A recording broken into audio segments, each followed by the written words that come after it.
After my last relationship, I lost interest in everyone. Not because I am bitter, but because I gave so much of myself to someone who couldn't even stay. Parang naubos ako in a sense na naubos ako emotionally, mentally, and even the little excitement I used to feel when meeting someone new. It's just not there. It's not because I don't believe in love anymore. It's just that I haven't fully healed yet. I'm actually trying to put the pieces of myself back together.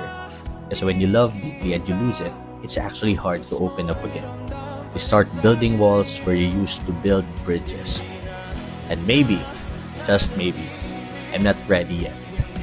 Not to fall, not to trust, or to not even try again. Yeah.